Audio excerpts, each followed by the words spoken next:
Hello, everybody on YouTube. I'm going to give y'all just a second to get your butts in the seats, so to speak. It is great to see you yet again. I'm back. I am back from Germany. I am back from Gamescom, and it is great to be back. I do appreciate you hanging out and hopefully watching the stream. Thank you so much for hanging out with me. It is always a pleasure to see y'all.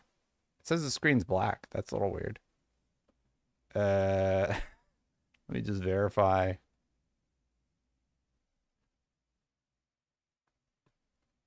That's really weird. There it is. Okay, we're actually live on YouTube. That has never happened before. That is definitely a new sort of development. So let's just chill for a second. We're going to let people get in their seats. I'm going to give you a rundown of everything we're going to be talking about for the stream today. We have a lot to go over, and it is great to be back from Gamescom. First of all, hello to everybody on Twitch. Hello to Wire Rope and Killy K and Wire Rope again. I do greatly appreciate it. Obviously, people on YouTube will start rolling in slowly but surely. The stream just kicked off on that platform. And like Atticus just showed up. What is going on, Atticus? It is good to see you. I don't know what's going on with me. I am fighting off a very subtle cold. It is very annoying to be fighting off a cold minutes after you return from a big event like that. But it is what it is. We'll just power through and hope for the best. So yeah, where was I? Okay, yeah. So we're probably going to talk about Forza Horizon 6. We got a lot of big headlines today and a lot of interesting stuff to go over. I think we're going to do a real quick recap of something from Gamescom while we wait for people to get in here because it won't be like a big gangbuster thing. We actually got to see the ROG Xbox Ally X. I got to play it at Gamescom. I'm going to be making a longer form video about this situation and just talking about my impressions of the handheld. But I'll give you a quick sneak peek. I liked it. And I like these rumors about a PlayStation 6 handheld. I like that the handheld market is doing some interesting things that don't involve pushing pixels and pushing hardware in the way that we're used to. We're never again going to see that leap from the Nintendo 64 all the way up to the PlayStation or the PlayStation 1 to PlayStation 2. All of those graphical leaps, they were quite substantial. We are now at a point where a lot of the games that are running on our phone are halfway decent and impressing people enough that they're willing to just play mobile phone games if the level of fun loop is where it needs to be. And more often we are seeing that. So we are getting more of these companies doing the whole handheld thing, like the ROG Xbox Ally X. Now this one is coming out October 16th, 2025. October 16th, 2025. So that is interesting. We know that it will have the 1 terabyte version and the 16 gigabyte version. Having played both of these, I will admit that they just feel really good. And I think that's going to be the main point that I get at, is that it feels way lighter than you would expect for some reason. It just doesn't feel hefty. Not in like this thing feels cheap way, but it just feels like you're holding a controller and it doesn't feel like you're holding a handheld. So the weight distribution is really, really well done. And it feels really good for what they're going for. And for me, I'm pretty excited about that, honestly. Let's see if I have, no, all of my footage is sort of messed up. I suppose I could open it all in Premiere and then play it back in Premiere in some way, and that might work. Let's see what I got here. Yeah, this might work. So I have a bunch of footage of me actually playing, and this is for my edit later. I got to play High on Life 2. So this is me actually playing High on Life 2 on the Xbox ROG Ally X, and you can sort of see that gameplay on this thing Uh, Here, I'll just fast forward to some actual gameplay where we're going around in the streets, so to speak. So here I am playing High in Life 2 on the ROG Xbox Ally X, and it's pretty good. I'm not good at video games, but as you can see, it just looks like I'm holding a controller and it's running pretty smoothly. This is an in development game. It's a game that I actually really liked. I need to make it. I have like 40 videos or something I need to make from Gamescom. It's nuts how much content came out of that event. And I'm doing my best to catch up and share all of that with you. But yeah, so I played this thing. The only thing that they, correct me if I'm wrong, chat, there has been no official update on the price, correct? There's been no official update on the device's price as far as I can tell. And that's the one thing that has been sort of driving me crazy. I just want to know how much the thing is going to cost.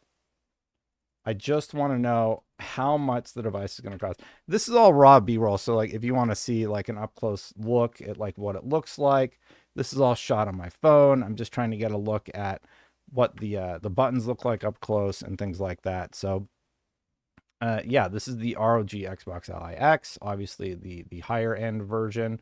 And my immediate reaction is it's lighter. It feels really good. Games run really good on it. Let me see if I can find that footage. I have some footage of me playing Doom on it, and for some reason there's like an FPS counter on Doom, but yeah, of course it was stupid, and it captured vertically for some silly reason. Do this here, -90. All right, so maybe this footage is a little bit better. And I apologize. Like I said, this is me trying to capture this stuff. And then, yeah, so I hop into Doom. And I think I messed with the settings. You can't see. Oh, man, the light is like right on the FPS. It says like 70 FPS, I want to say. Yeah, there we go. Okay. So for the most part, unfortunately, that light hit right where the FPS counter is. But so this is me playing Doom at 70, 80 FPS on the handheld. So that has been pretty fun to encounter the fact that it just plays really well. Now Doom is typically a really well optimized game, but then I actually went in and I cranked everything up just to see if I can mess with the FPS, and it's still holding like 50 to 60 FPS. Yeah, so I went in and I literally cranked everything to ultra. Here are the settings that I adjusted, right? So I went in, I cranked all the settings to what you typically would not set them to, just the default settings. And yeah, ultra nightmare quality, and it's still doing pretty well for itself. So I don't know how accurate those particular frame rates are. Oh, sorry, here it is with the updated settings. And anytime there's a menu, it'll like reduce the FPS, but it's still above 30. It's going all over the place because the handheld is not supposed to be set in the way that it's set. But Xbox was very smart to utilize that game to showcase their frame rate, because it is seemingly very well optimized. And then you go to the lowest setting, and obviously it's popping off, so to speak. So yeah, more on that later. We're going to be talking more about the Xbox ROG Ally X, and I did also play the handheld. Consider this a teaser. Yeah, you know what? Let me just, I lied. We're going to do a sloppy stream today. It's my first stream back. You got to have the bad streams so that you can remember how to be somewhat decent at streaming again. So we'll paste attributes, and I think it's just the rotation, right?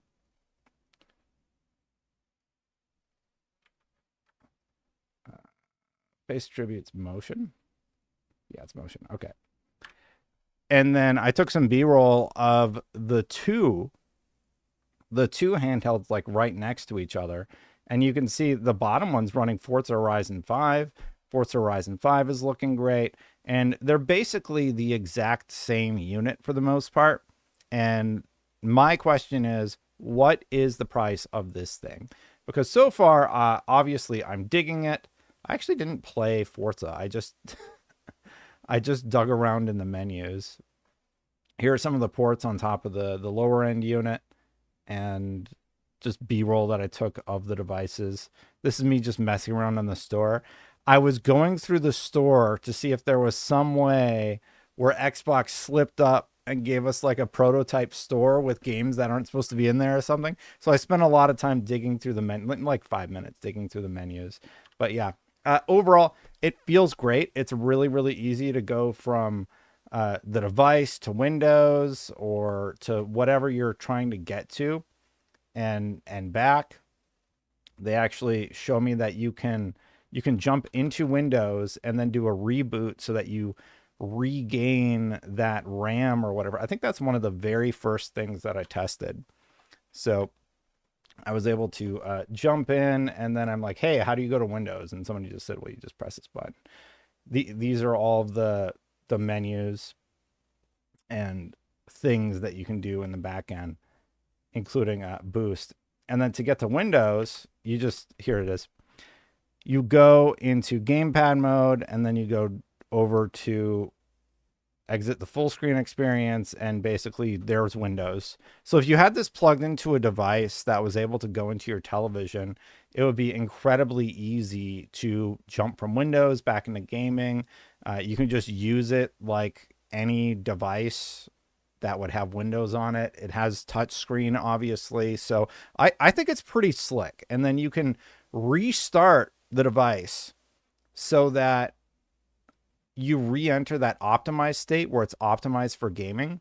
Yes, wire up. It is like any other PC. What I find unique about this one is you can actually reboot it so that it has more power on Windows, or reboot it so that all of the content that you would want getting that extra power boost for gaming, so to speak, it gets that extra power boost. So you're able to quickly jump back and forth between all of those things. The guy had to log in really quick.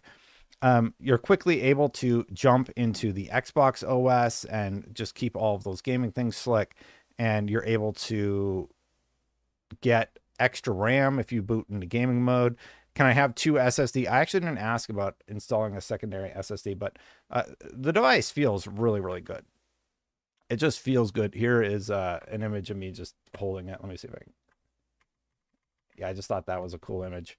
Just doom the dark ages on the little handheld that could. This market's going to get super competitive, in my opinion. We know that the rumors are that PlayStation is going to be making a PlayStation 6 console, whatever that means. And that is exciting for a lot of people, myself included. I'm excited by all of the options that we have to play our games these days. And I think that is going to be a thing that continues into the future for a very long time. I think a lot of people are going to be looking to I think a lot of people are what just happened? I think a lot of people are looking to my whole stream just broke. Weird.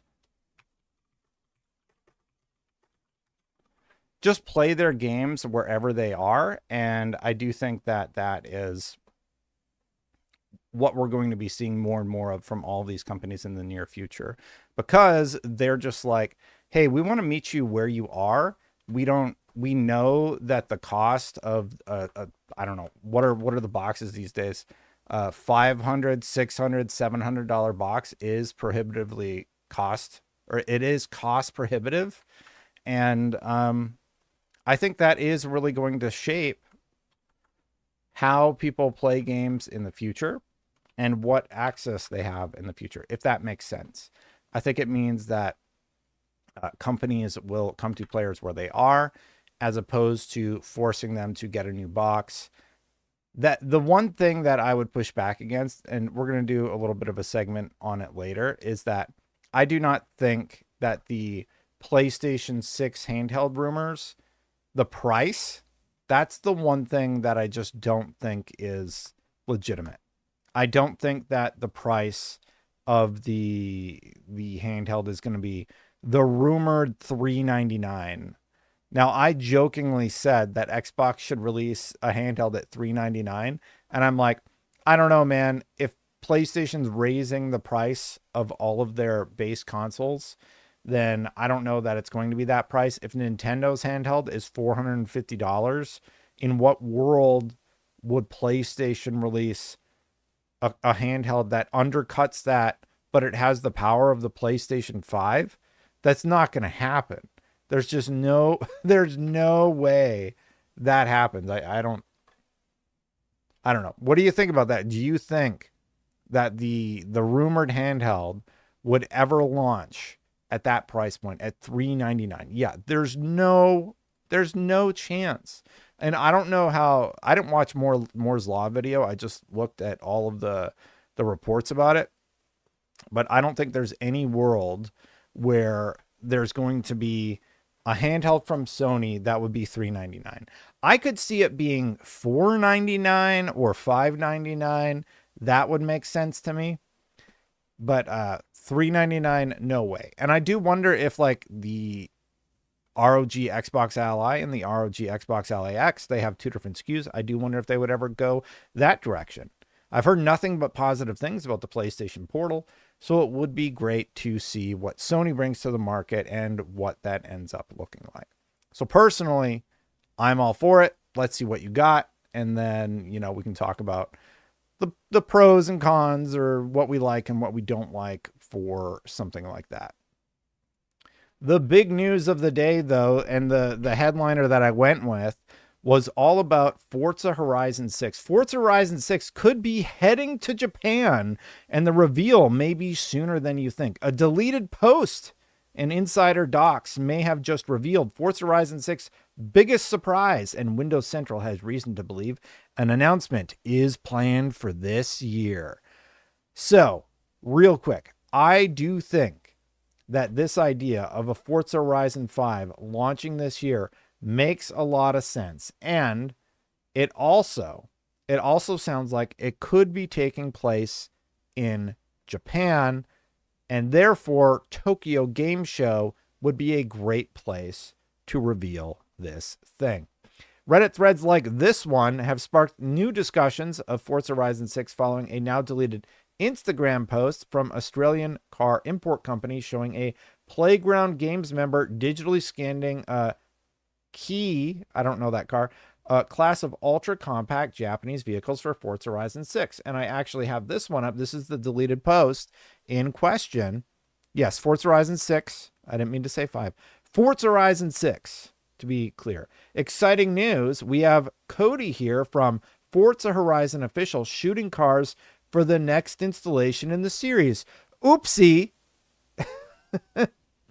As there are no late model keys cars in America, he has flown out from the States to use our cars as the basis for their digital versions. We are huge gamers here at Colton Classics, and it is an honor to be supporting Forza and making key cars accessible virtually for people who can't have them IRL.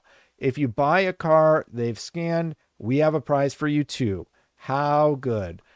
Interesting that they would make that post and then delete it, because that is leading a lot of people to believe that, sure seems like they're talking about a new Forza Horizon game.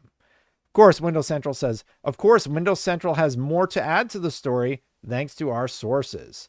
We've seen official, widely circulated documents strongly suggesting that Forza Horizon 6 is actually planned to be announced during 2025's TGS, an annual gaming-focused conference kicking off in Japan towards the end of September.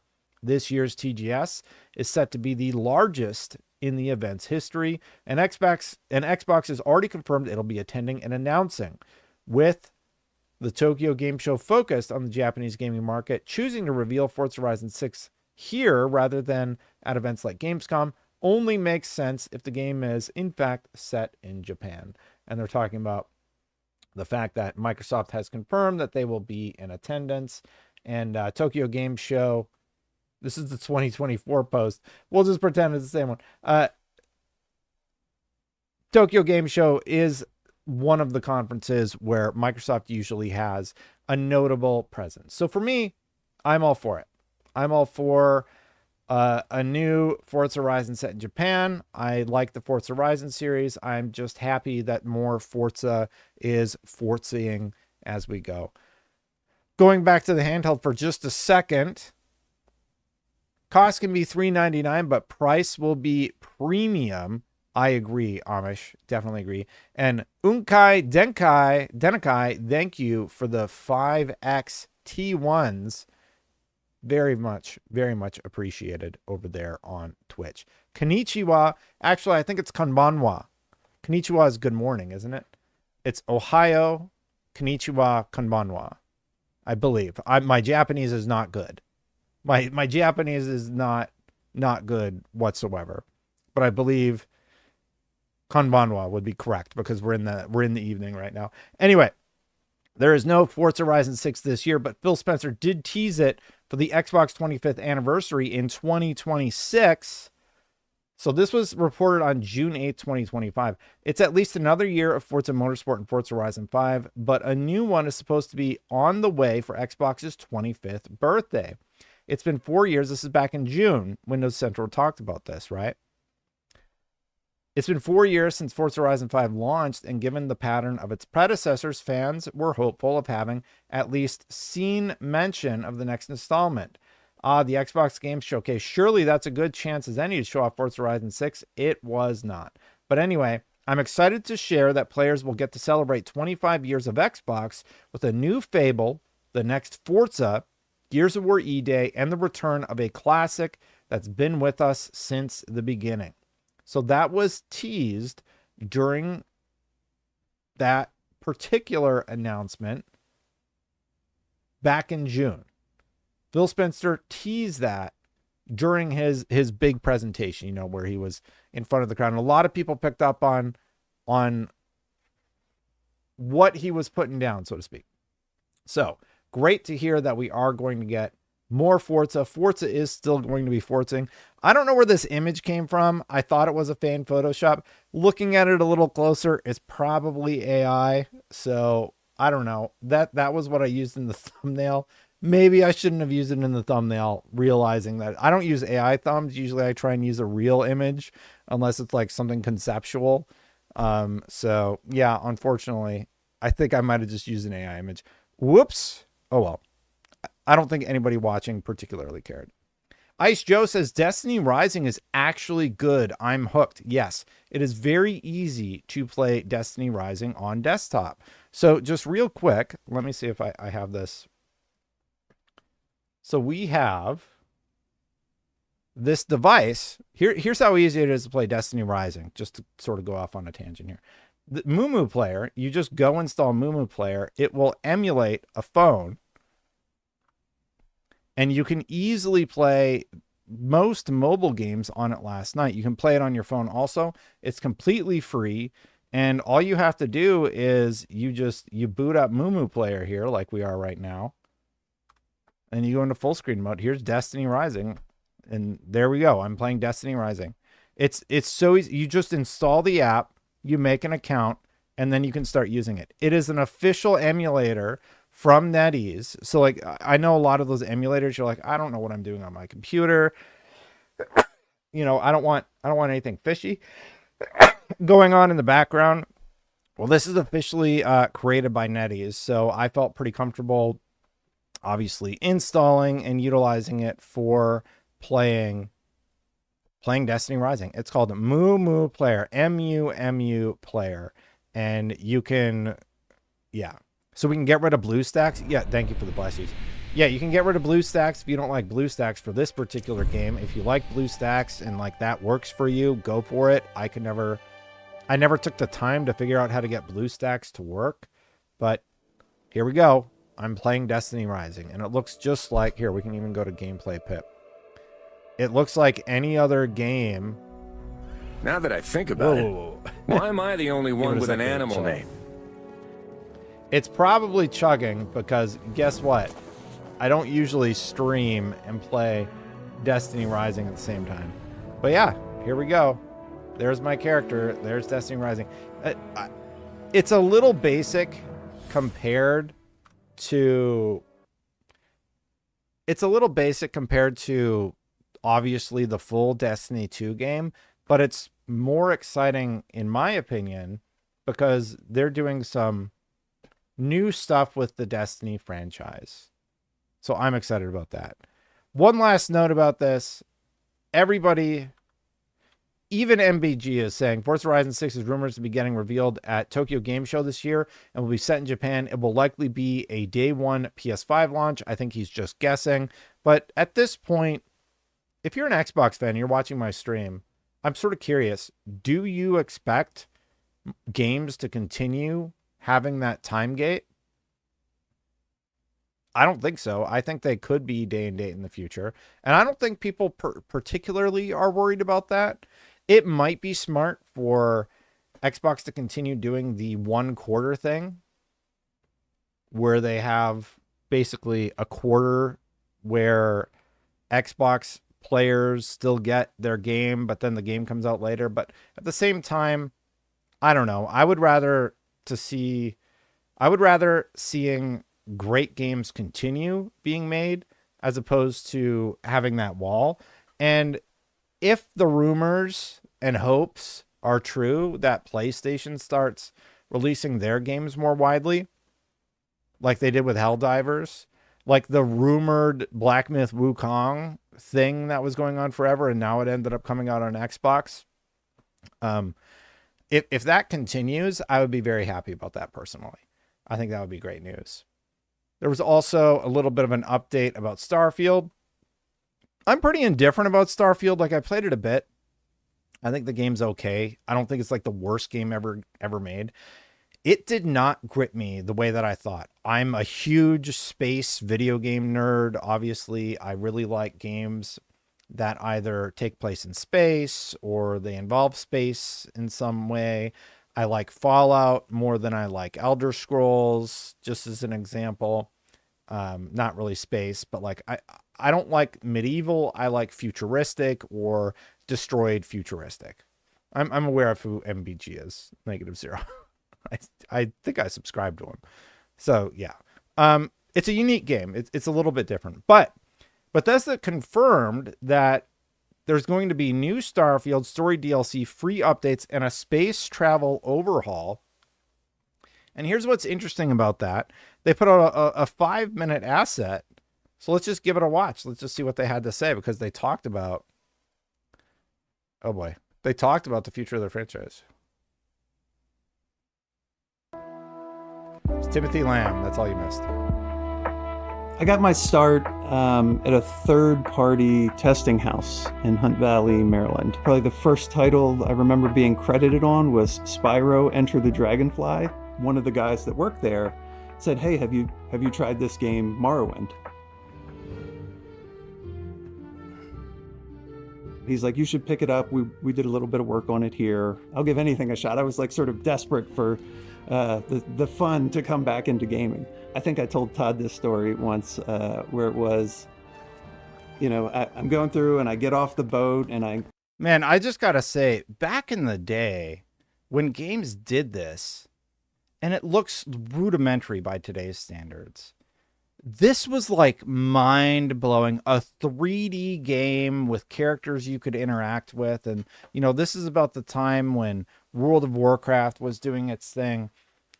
It was really, really special. It was a really special time in gaming when everybody was sort of trying to figure out this space and they weren't yet at the point where they were trying to squeeze every last possible cent that they could out of you. They weren't making game mechanics that are like, how can we make sure that the player plays as long as they possibly can, so that, they were, I don't know, it felt more pure. And today, unfortunately, and this is like an offline game versus an online game, but it was just a really exciting time for RPGs, and it's just really cool to see. I get out of the first town and I'm just walking down the road and there's somebody standing there asking for my help, and I murdered them and took all their clothes and was like, "This is the greatest game ever." Yeah, that magic of being able to do whatever you want in these worlds, it was it was new. You hadn't really experienced anything like that. I think my first big game that opened my eyes to what is possible, it was probably before these. It was probably GTA 3. GTA 3 was really mind blowing for me when I was able to enter a 3D world. You could do all of these evil things. You can kill pedestrians. You can, you know, prostitutes are all over the place. You can, you can just do whatever you want, do the most terrible things you can think of, or you can play the game. It was a really, really crazy time because there weren't experiences like that.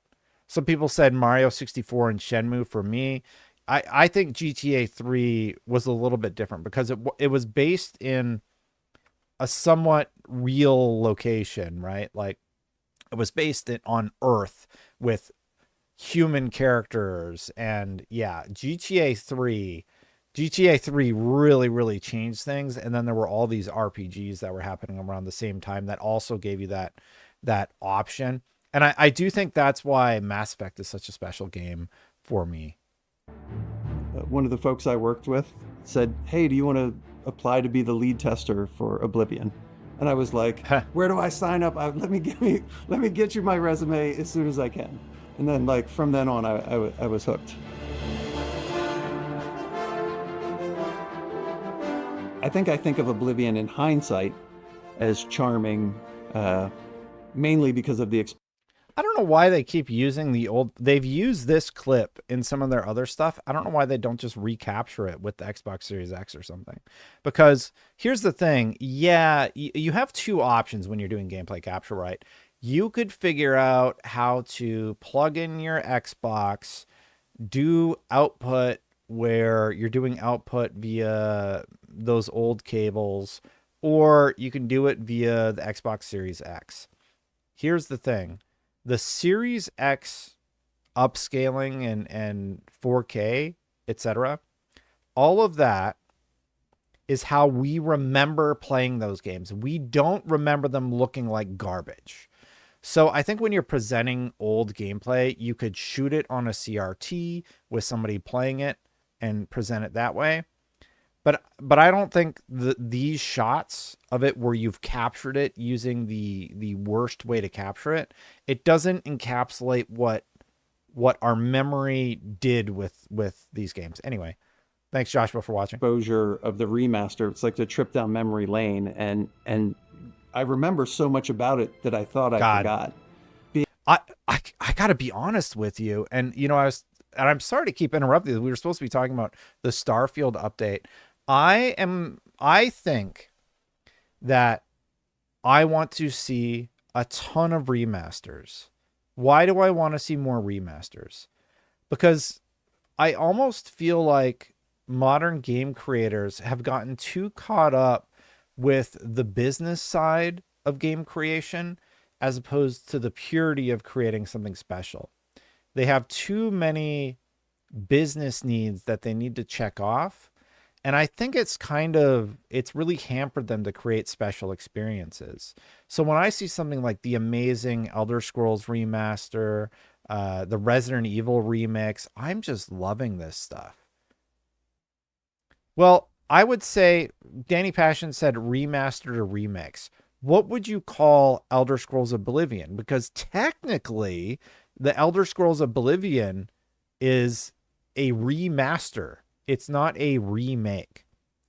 The Dead Space game, it's technically a remake, not a remaster, even though it's 1-to-1.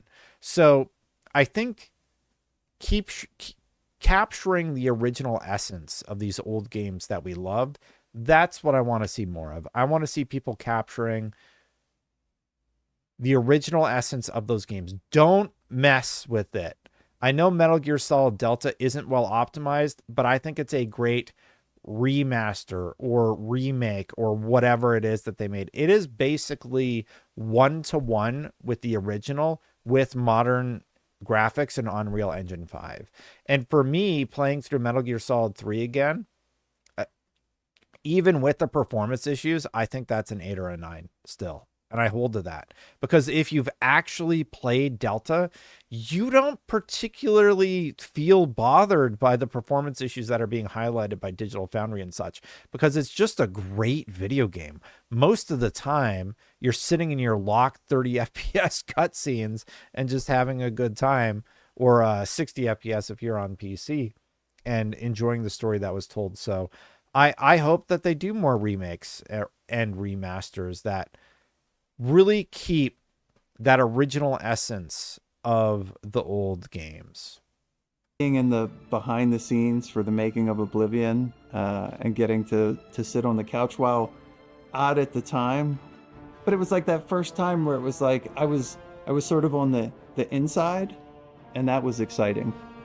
And then, like, as a QA lead, the sort of project lead production role opened up.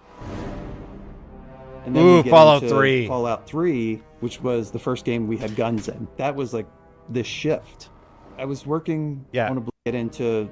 You know what's funny? This is either the PC version or the Series X version of the game. So for Oblivion, they use the old fuzzy footage, but then for this, they use the fancy footage. And somebody pointed out, like, remake or remaster. Okay, if we're talking Fallout, the original Fallout, I want a remake so it's like Fallout 3. That's what I would advise if they were going to do anything with the original Fallout. So Fallout 1 with, I suppose Fallout 4 level visuals would be a better comparison, but just in that perspective, in that third person, first person perspective that Fallout 3 really popularized, and then obviously modernize it from there. So the better version would be make it like you did with Elder Scrolls Oblivion remastered, and as opposed to, just making it Fallout 3, which was the first game we had guns in. That was like Fallout 3 is so shift. good. I was working on Oblivion, and Emil had sent around an email asking for ideas for sort of scrap types of weapons and ideas for weapons to be added to Fallout 3. So I pitched this idea of a gun that shot railroad spikes, which ended up being brought to life by the team as the railway rifle. So that was my first. They saw my idea and they liked it. Right? It was a very exciting time in games. I love the VAT system. I think the VAT system is so good. Don't mess with VATs. Just keep it going. And then we go into Skyrim, which is like, oh, it's all the great stuff in Oblivion, but better. We're just making it all better.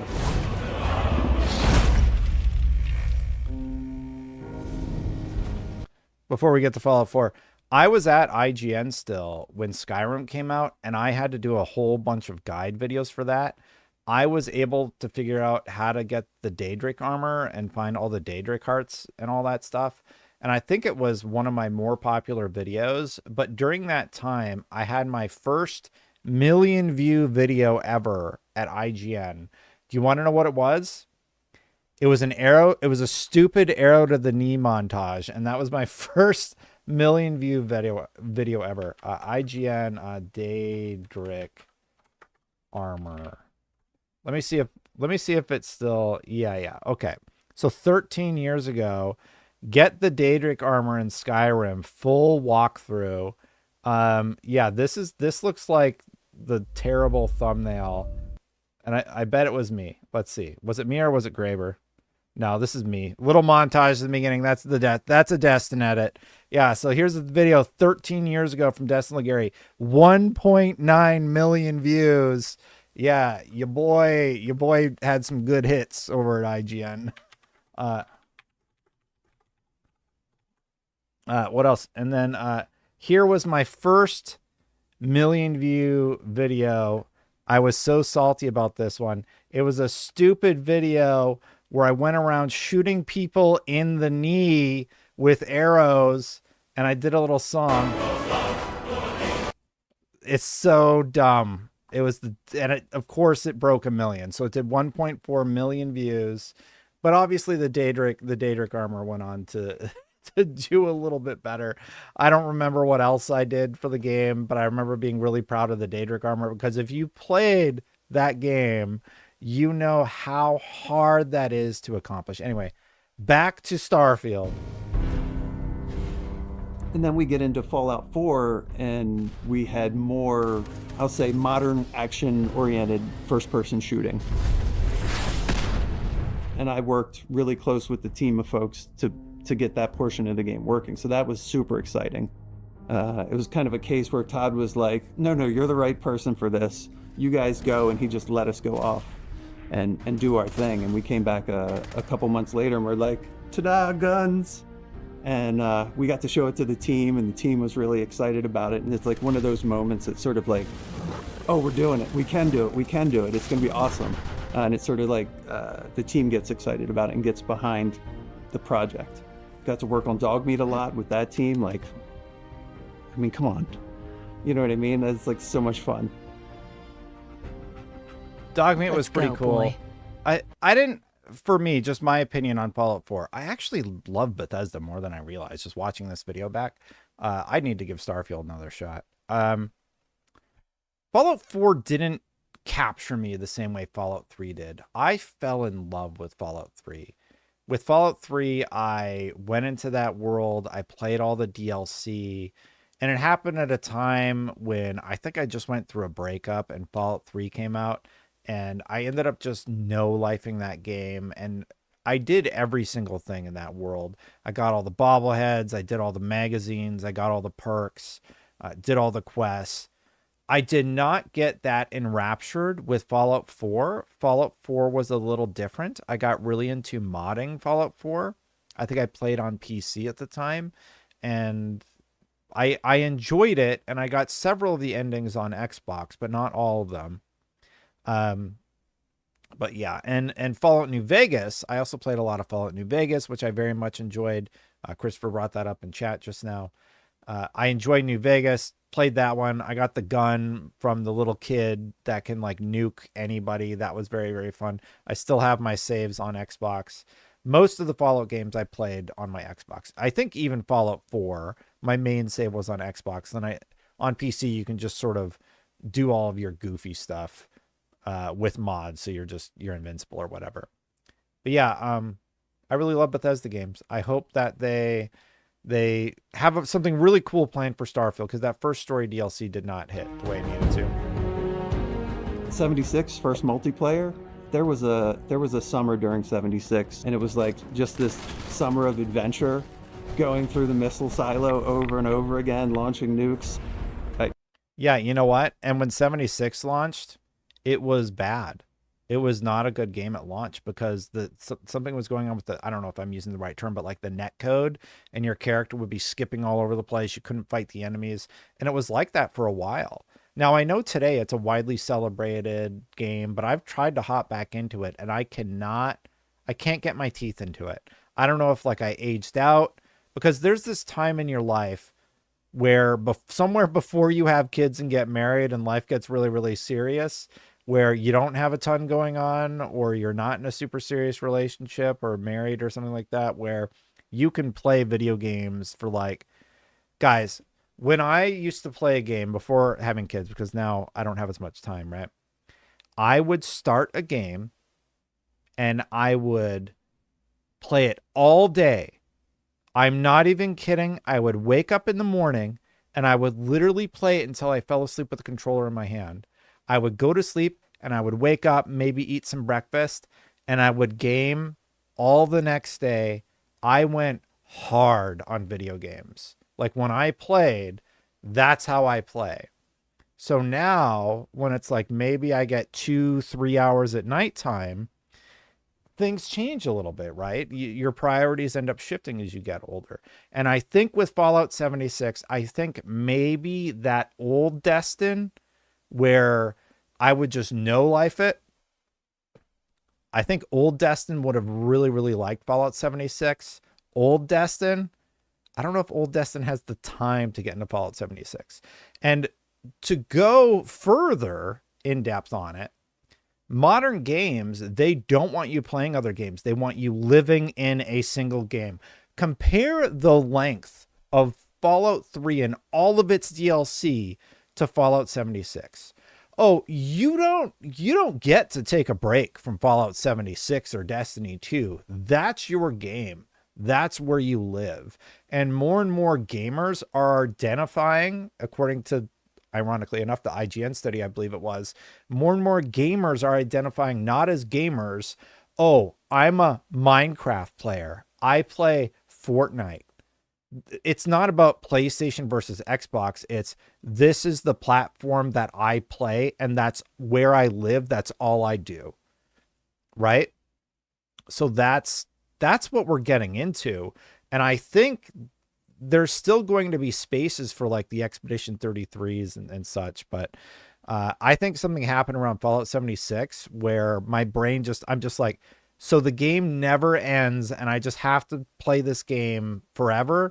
I don't know if I want to go that hard on games anymore. Anyway, let's get I still look back and I was like, it was hard work, but that summer was just like, it was like a blast. I didn't mind being up late because like we were just like a couple of guys playing games together. It was a blast. It is hard to play everything, Jason. But Starfield is sort of the culmination. It does so many of the things that those other games do. Good call, Rob. But like 4 times as much in a way. Like everything is what we did before plus more for. Every single thing about Starfield has Destin written all over it. I built the PC you're watching the stream on so that I could play Starfield. And when I jump back into it, it doesn't grip me. I don't get it. Every checkbox is checked for Destin Legary. You have a spaceship. You can get a crew. You can romance people. You go to fight all these crazy aliens. You go to a bunch of different planets like you did in the original Mass Effect. And yet, I can't get into it. I need to give it another shot. I don't, they hit every checkbox that would resonate with. Does anybody else feel like that? It is such a weird situation to be in. It's because it's Bethesda. I've waxed poetic about my love for Bethesda games and how much I love Bethesda games. And yet the one that seems like it was made for me is the only one that I just can't, it's just not grabbing me. And I don't know what it is. Anyway.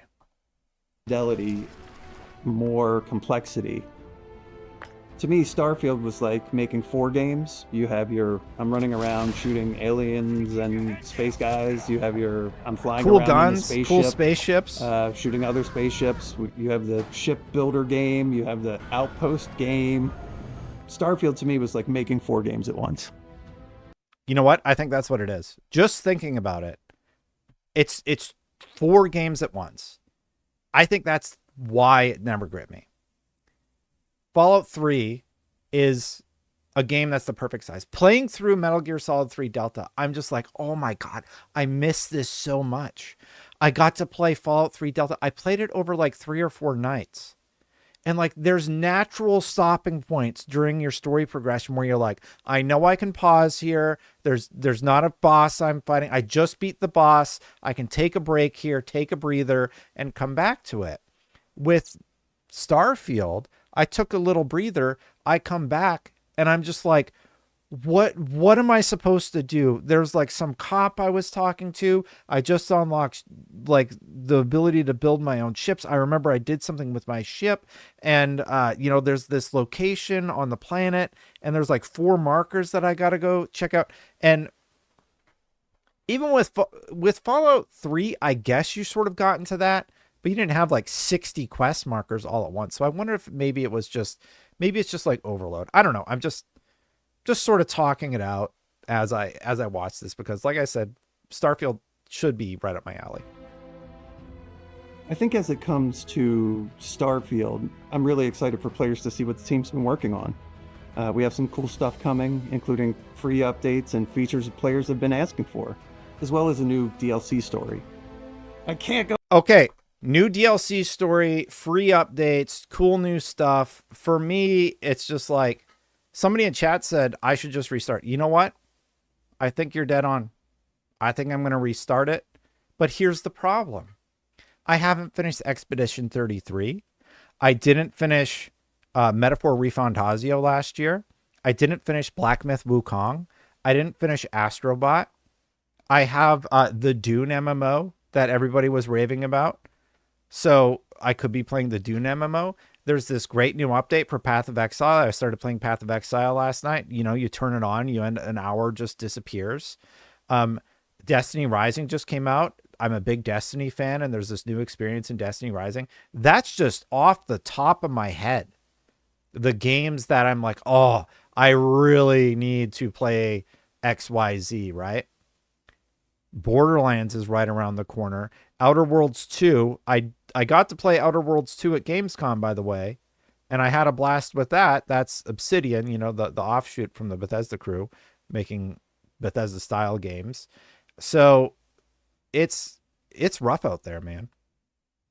Silk Song, I'm not like super into Silk Song, but yeah, Lego Batman. Go into all the details just yet, but I will say part of the team has been focused on space gameplay to make the travels there more rewarding. Great. We're also adding some new game systems and a few other smaller delights. There's also some really interesting stuff coming down the pipe from our verified creators. There's some fun stuff. Cool. I just want to say thanks. We really appreciate the support and the enthusiasm. We can't wait to get it into the hands of our players. So everybody's been talking about this story with Starfield. There's a ton of new content coming with Starfield. I'm curious, how do you feel about Starfield? Is what I said resonating with you at all? Where on paper, every single little detail about that game should be for you, but for some reason it didn't click. It didn't click into place. Let me know. Danny Passion and end clip.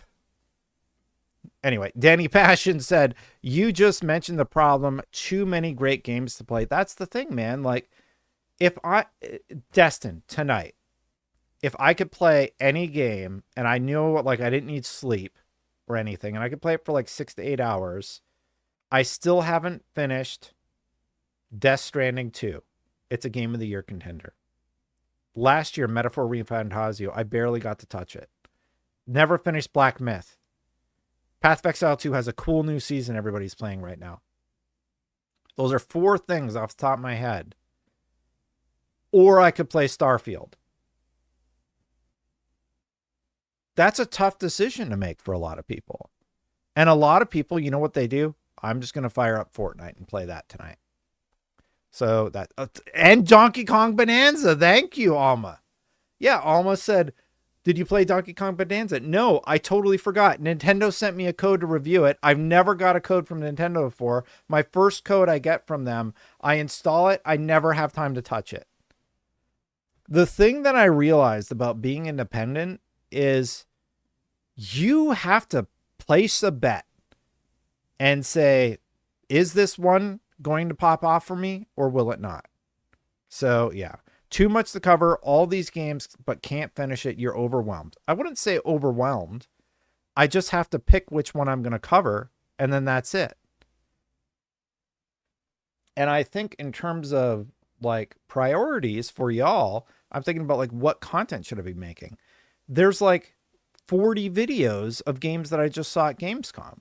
So I have to place my bets about, okay, well, which ones should I be covering? Like, which ones are going to garner the most interest for my audience? Obviously, the ROG Xbox Ally X is going to be covered. And like, yeah. In terms of content, I'm a one-man show. And that is a little bit of a tricky thing to be into. It's all right, Christopher. I don't care. I appreciate you correcting it, though. Yeah, lots of games and a full-time job makes gaming very hard. It does. It makes it challenging. All right. Let's talk about PlayStation. I didn't cover this. There have been some big changes at PlayStation. The Pete Parsons departure was notable. But before that, I didn't get to make a video about this. Herman Hulst Herman Hulst had this interview where he's reflecting about Concord. And he said, I would like for us, when we fail, to fail early and cheaply. PlayStation Studios head says Concord taught a big lesson. Herman Hulst says Sony does much more rigorous testing now. Well, good. I'm glad you test games after a $400 million flop. Like one of the most embarrassing flops. You know what? Out of all the things we talked about with Concord, and I talk about it a lot, the most frustrating aspect about that is it seemed avoidable. The trailer, people knew from the second that trailer dropped that there were issues with the game where it wasn't going to resonate with people. And I'm not talking about the vacuum cleaner or the character designs, any of that stuff. People thought the story seemed stupid from that first trailer. Go look at the like to dislike. Now, Destin, if you go watch my VOD, I was like, come on, guys, let's give it a chance. And then I played it for a bit. I'm like, yeah, this is okay. And then I played it a bit more and I'm like, I don't want to play this game anymore. And unfortunately, most people agreed with me. They weren't into it. Let's read what VGC broke down here from this interview. PlayStation Studio Business Group CEO Herman Hulst says he wants future failures to be identified and dealt with earlier in the development process. Well, they've been knocking that one out of the park because they've been canceling a lot of games early. We don't know that $400 million mark is accurate, by the way. That's the rumor number that went around because like the business had to be started and there was like a bunch of financial stuff, but it wasn't a good bet. Neither was Bungie apparently, but we'll see what happens now that Sony has taken over for the most part. In an interview with Financial Times, Hurst explained that the company had been putting in more measures to lessen the impact of any games that failed to meet its standards. Hull's comments refer to the failure of Concord, which was reportedly in development for around 8 years and made it all the way to full release. Sure did. Before just 2 weeks after it launched, Sony announced plans to take it offline, pull the game from sale, and offer refunds to all players who bought it, citing a poor reception from fans. According to Hulst, new measures have been put in place to make sure potential problems are spotted far sooner, saying, I don't want teams to always play it safe, but I would like for us, when we fail, to fail early and cheaply. Marathon. There's an image of Marathon in this very article. I think that Pete Parsons sees the writing on the wall and he's like, I got to get the hell out of here now. I don't even know if that's his full payday, but it's still it's like $100 million or some, it's like some unfathomable amount of money that if you gave me $100 million, like I don't even know what I would do with that kind of cash. You know, my whole thing is like, I'd love to pay off the house someday. Like I was very fortunate. I have a reasonable mortgage. So yeah, but I don't know. My big dream is, in 30 years, it'll be so cool if I ever pay off the house. So if you gave me 50 million, I would do that. And then I wouldn't know I don't gamble. I wouldn't go gamble $1 million or something stupid. So yeah, Pete got out and he's probably good. We have since put in place much more rigorous and more frequent testing in very many different ways, he said. The advantage of every failure is that people now understand how necessary that oversight is. Bro, that was my big piece of feedback for Concord. I'm like, where was the internal testing? Where's the internal testing for the new game, Fair Games $? I hope they're internal testing that because Jade Raymond's gone. And yeah. Anyway, according to the report, some of the new measures include more of a focus on group testing, learning from other Sony teams, and building closer relationships between the executives who spend hundreds of hours playing games before they're released. Great. During a business briefing back in 2022, Sony Interactive Entertainment's then president Jim Ryan revealed plans to release 12 live service games by the end of its 2025 fiscal year. In this new interview, Holst appeared to dismiss this target, saying that was more important wasn't the number of games, but their variety and quality. The number of live service releases is not so important, he said. What is important to me is having a diverse set of player experiences and a set of communities. I don't really know what to say. They're worried about player experiences. Just make a good game. The core of game design should be the 5 seconds of fun or the 3 seconds of fun. Can you loop that? Not how much money can we get out of these people?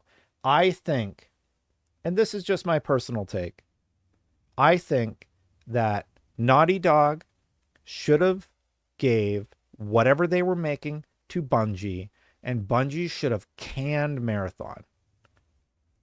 Allow them to have creative oversight, allow them to do like carve off a little silo from Naughty Dog and let Bungie just keep it going so that they don't have to worry about the lion's share of the work. And then they do the creative. I don't know if that would have worked for them. Obviously, they made the decision not to, and they re-released all of the Last of Us games at this point. But that would have been my idea would have been to go that route, to go that strategy. And when you see the success of something like Helldivers, that wouldn't justify the Bungie purchase, though. They said they wanted to learn from Bungie, and Bungie came in and they let Naughty Dog know, hey, here's what it would take to make that work.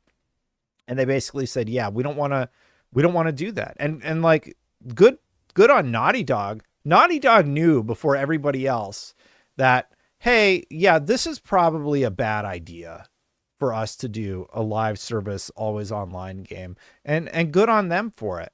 Because at the end of the day, they got out, and now everybody else is getting their games canceled, and they're having layoffs. Like not the Dying Light, what was the motorcycle? Days Gone. I think it was Days Gone.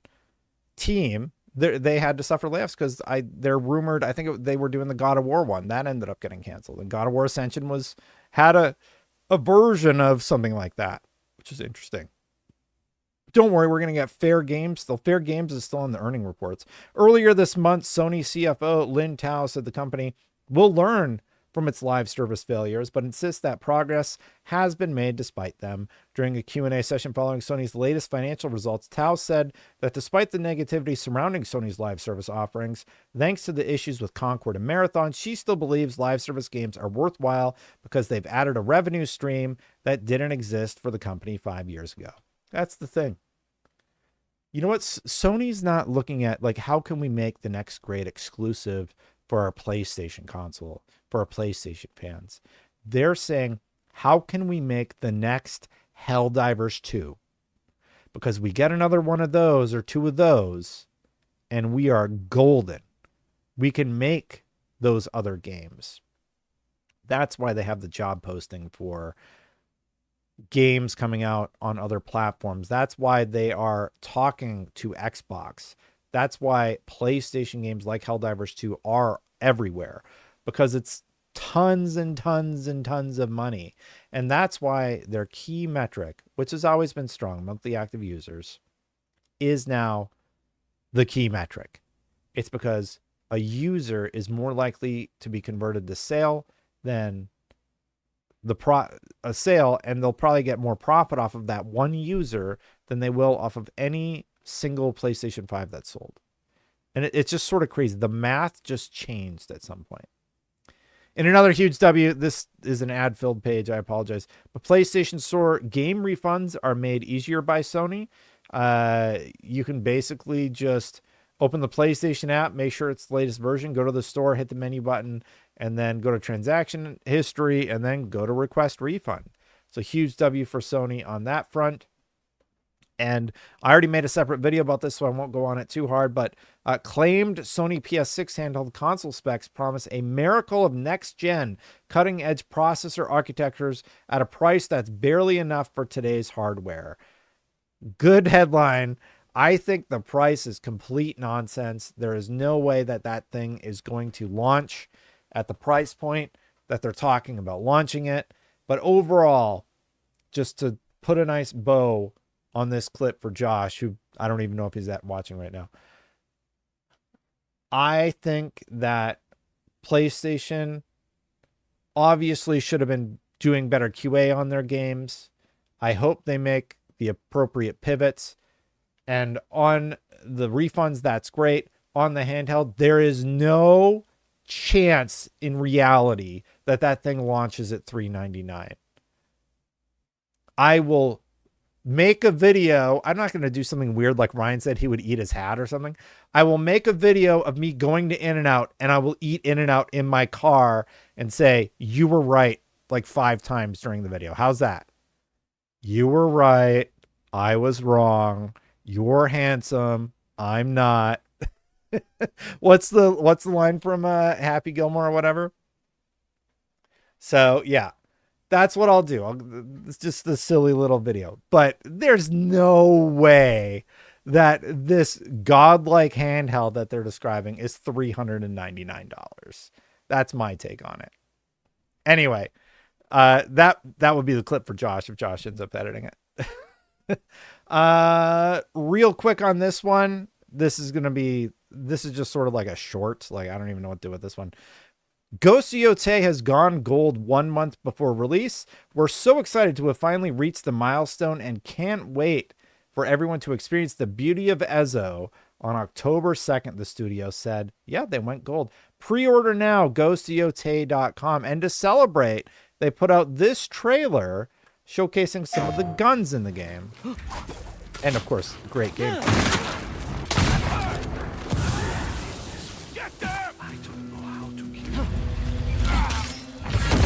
Oh!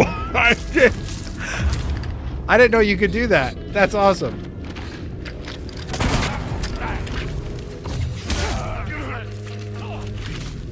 I don't know who they had do their gameplay, but man, it's good.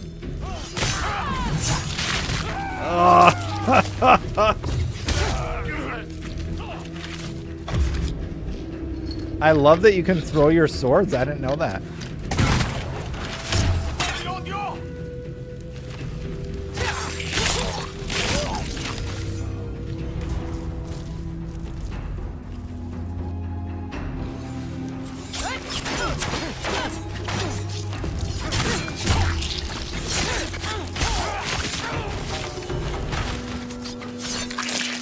God, it's so slick. It looks so good. Yeah, Ghost of Yotei is going to be hype, y'all. It's more Ghost of Tsushima. So if you like Ghost of Tsushima, Ghost of Yotei is going to be so freaking slick. That game looks great. Yeah, I don't know what else to say about that one, but that is looking right up my alley. Oh, okay. So I think I had one story that's not PlayStation related that I accidentally put in here. I don't know if I'm going to talk about this one.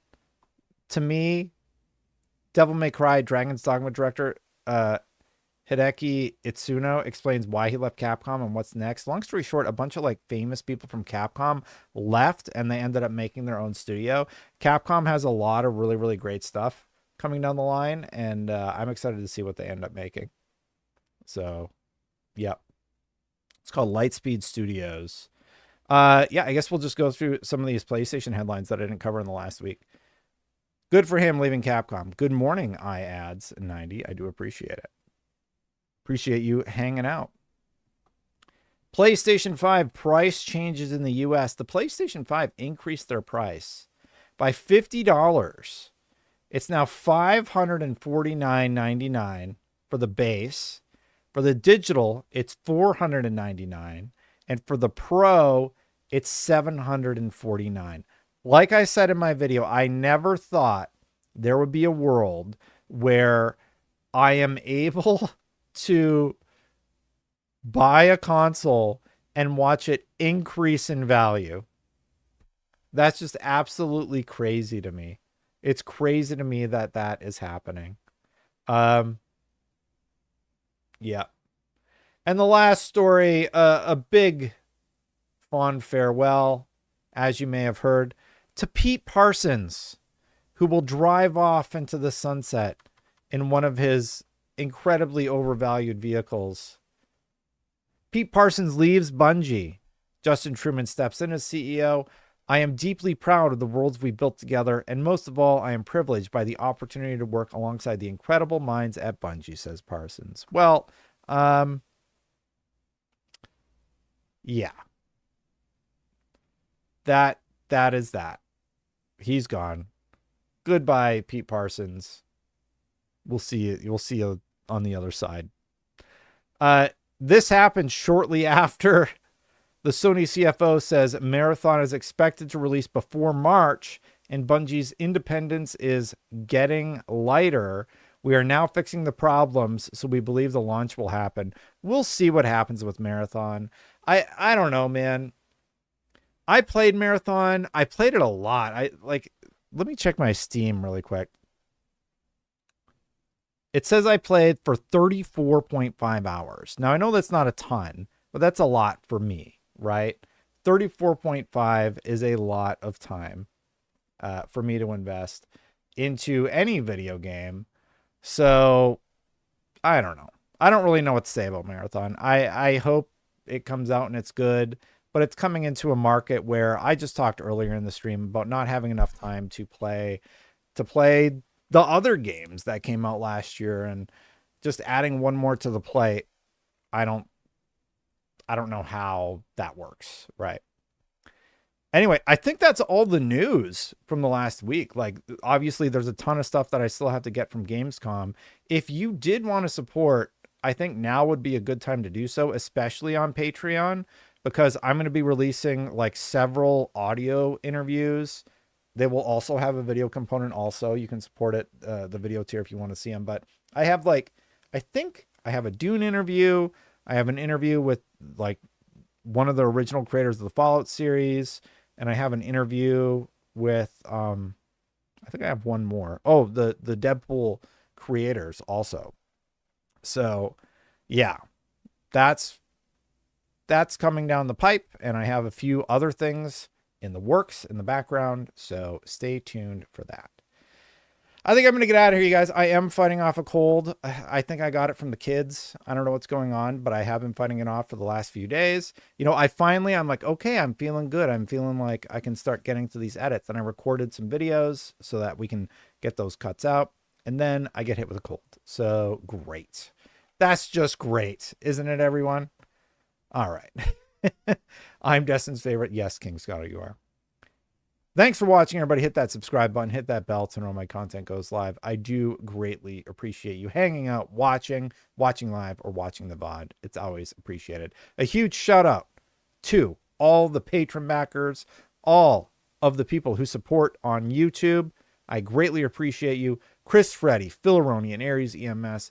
Thank you so much for your support. It does mean a lot. And Shane Carroll, who supports at the Legendary Plus level over on YouTube. I'm going to get out of here. But before I go, it turns out my performance analysis of the Xbox Series S and X turned out to be correct. Digital Foundry put out theirs, and my pixel counts were within their ranges, and my FPS matched their FPS. So I nailed it.